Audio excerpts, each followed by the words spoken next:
How's it going, everybody? Episode 15 of the Alex Bromwich Presents podcast vlog, whatever we want to call it right now.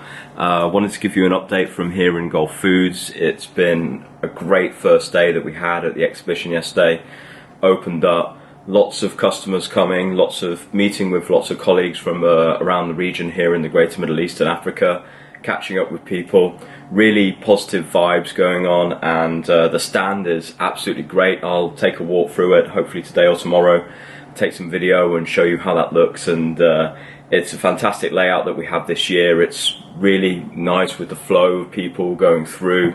I'm there with my Legos, which if you checked out my Instagram story yesterday, I posted a video or a short picture of my Lego, which I use to represent the value chain, and that got a lot of people. I've got a few offers to buy it, so I guess I might be going into the Lego business very soon as well, which would be fun. So yeah, really good day. Slow evening last night. I got home, I was pretty tired, and I just zonked out, basically didn't get very much done. But I just got back from the gym, got my gym clothes on, and that was good. A few colleagues down there, but I was very proud to be the first person walking in, so I posted a little bit of that on Instagram as well.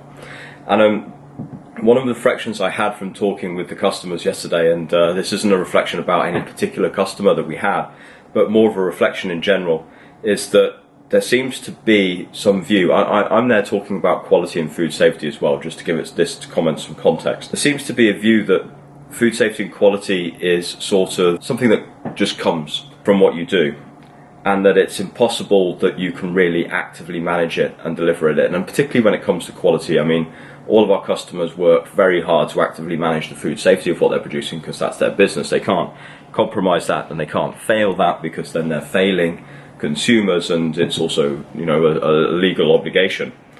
But many of them think it's impossible, not customers, but many companies think it's impossible in order to deliver a consistent level of quality.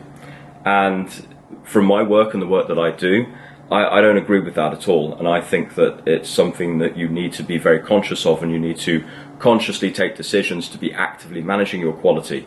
And whilst there can be things that can work against you, you have to be constantly striving to improve those things and constantly striving to deliver against them. Otherwise, your quality will degrade and you will never want to pick it back up again.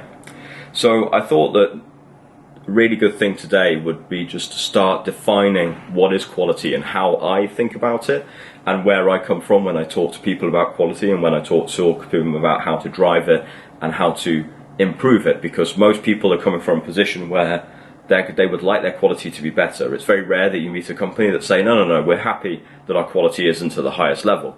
So most companies want their quality to be at the highest level. They want to be able to compete on their quality. They want consumers and customers to recognize them for being a high quality brand, but they don't necessarily have the same structure and the output in order to achieve that. And there are some companies out there that do this, and we'll definitely have some episodes where we focus on some companies which I think are great examples of how they've actually taken a quality promise and implemented it.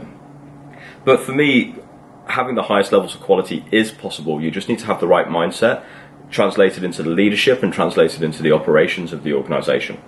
And I always define quality for myself as the daily manifestation in your products and services as a company of your care for your customer. So let me repeat that. It's the daily manifestation in your products and services of your care for your customer. So it's how you show as a company every day, every minute, every hour, every day, every week, every month, every year, that you care about your customer. Because if you have a quality service, or you have a quality product, and you have quality in your touch points around that product, and we'll go into touch points and how that leads into CX, you know, customer experience, user experience design and things like that, and that's more the realm of some friends of mine, but we could definitely touch into that.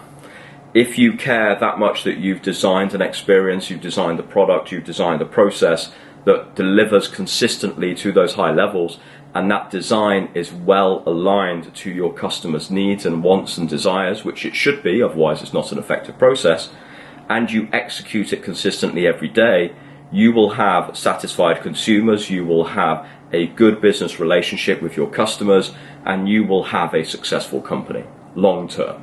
And that's got to be the goal. There's no quick fixes when it comes to quality, and I think that's where we can often get into a little bit of a trap, that we think it's something we can do a mini project on and then something will change and then that will be somehow magically sustained, even though we haven't really done anything different. But that's really the fundamental crux of what you need to go into. You need to be looking at what you do with every point that you touch with your customer, your products, when they phone to complain, when they phone to order, when you confirm their order, when they want to track deliveries, when they want to employ you to do consulting services, when they go to your website. All of these things should be designed with the customer's end need in mind and their requirements around those end needs, and to deliver those as well as possible. They shouldn't be designed to manage your internal KPIs, not even your profitability or your sales. They should be designed to make sure that the customer has the best experience possible through all those interactions consistently. It's not good enough to be able to do it once, you have to do it every single time. And that for me is the definition of what I mean by quality. And that's the definition I keep in my head, and then whenever I visit a company, be it a supplier or a customer or a different part of Tetra Pak, or I talk to a friend who's looking for some advice on how to do these things in their own business, that's always my starting point. What are you doing? How are you doing it? How structured are you? And I think that for the majority of the companies that I've interacted with over my close to 15, well, I think it's over 15 years in industry, where I've been working with companies with their quality, I can say that 90% plus of those companies have significant opportunities to improve in these fundamental basics of quality. And we can deep dive into these a bit more. I want to know from you guys whether this is a subject you want me to talk more about, whether it's a subject you want me to deep dive into some individual episodes or do some special things on, and what you'd like to hear more on. So that's just a quick definition of quality. I'd really like to know what you guys think about it. So comment in the video, comment in LinkedIn or in Facebook, wherever you see this, and let me know what you think, and let's start a conversation about this and see what we can do. Speak to you all tomorrow.